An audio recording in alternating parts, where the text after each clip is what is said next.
Well, good morning, my friends. Hope everybody's having a wonderful holiday, Thanksgiving weekend, wherever you may be. Grateful you're part of the crew here. Breaking news that Tony Finau, according to my sources, has signed with LIV Golf. Right out of the gate, here we go. Now, my source has told me there's 2 to 4 players, big names that are joining LIV. One of them is Tony Finau. According to my source, it's done. He's signed. So the question is, who would be the others? And I've got some thoughts on those as well. But why would Tony go to LIV?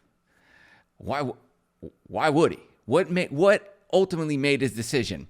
I don't want to speculate too much, but the thing I will say is this: when you look at guys like Bryson DeChambeau, who seem to be having the time of his life right now, making content, doing really cool things, playing with great people, and doing like his Break 50 challenge. He's hitting it over his house. He's doing all this different stuff, making YouTube content as well as playing on LIV.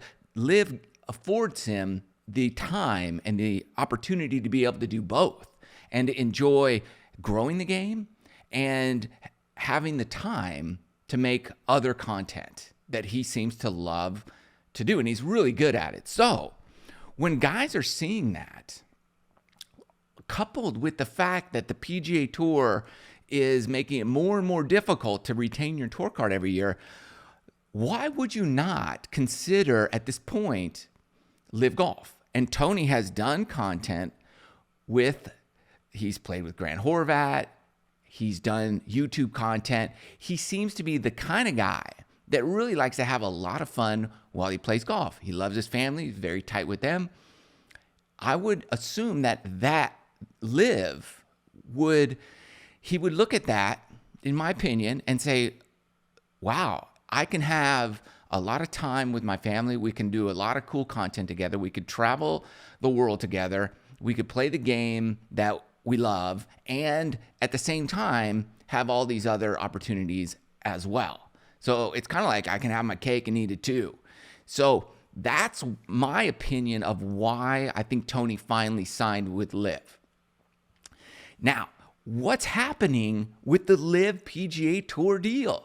I don't think anything's happening. I think they're just going to kind of agree to go and do their own things and not really interfere with one another. That's what it appears to be, because we haven't heard anything. We haven't really seen anything.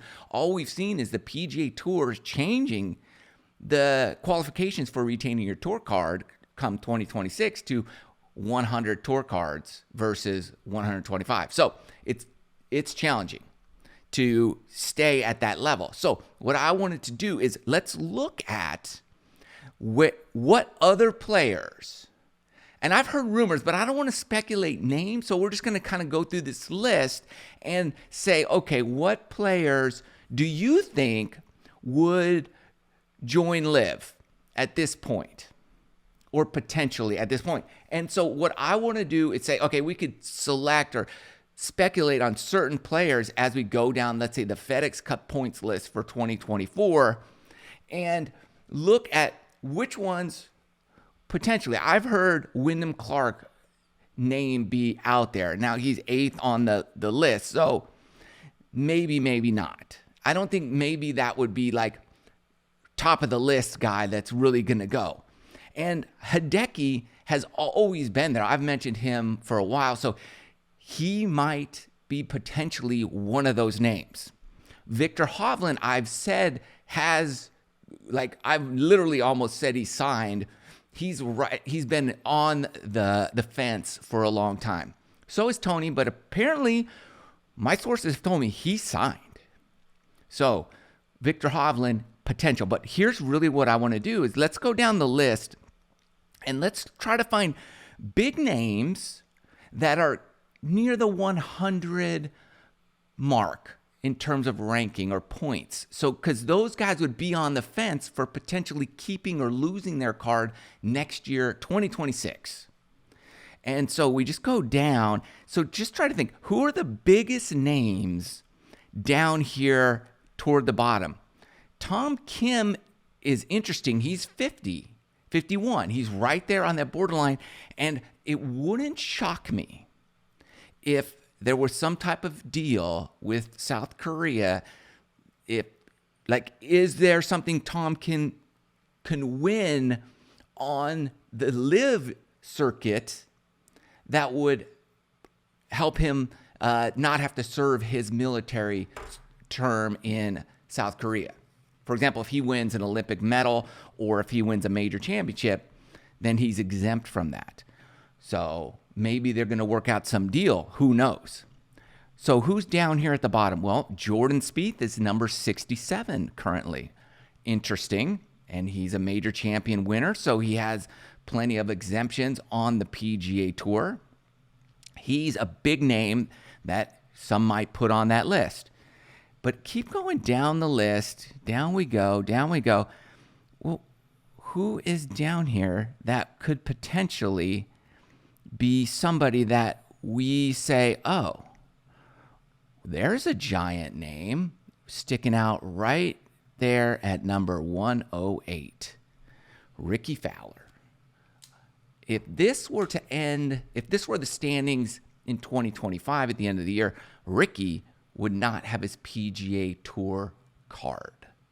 He's a huge name, draws a lot of attention, has a huge fan base.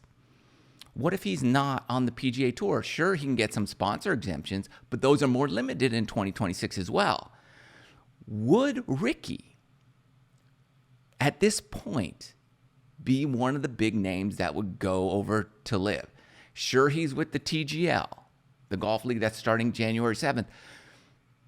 But my thought is, if that doesn't really take off, I would think that Rickie would seriously be one of the big names to say, man, this might be something to look at. He's got a family. He's got kids. He's down at 108. He's outside the number currently. It wouldn't shock me if he is the guy that's next to sign. You might want to consider doing it sooner rather than later, because you don't know what later holds, but you know what right now holds. It might be Rickie next. Now, he's been PGA Tour loyal guy for a long time. He's got exemptions in this year, and he's got other exemptions that he could utilize in 2026.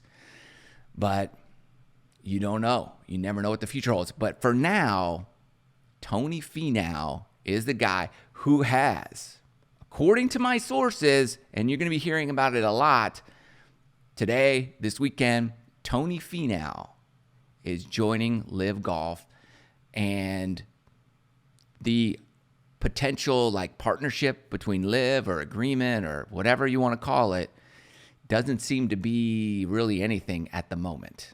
Let me know your thoughts. Who do you think else is going? Is this something that is troubling or exciting? But for me, I just want to see good golf, exciting golf, whether it's YouTube golf, but it's YouTube and the major championships golf. Those are the events I love to watch. And then beyond that, on a day-to-day basis, it's YouTube content, because that's getting exciting. And there's a lot of exciting content there. So you let me know. What are you guys watching? What do you think of Tony going to the LIV? Comments below. Thanks for listening. See you guys soon.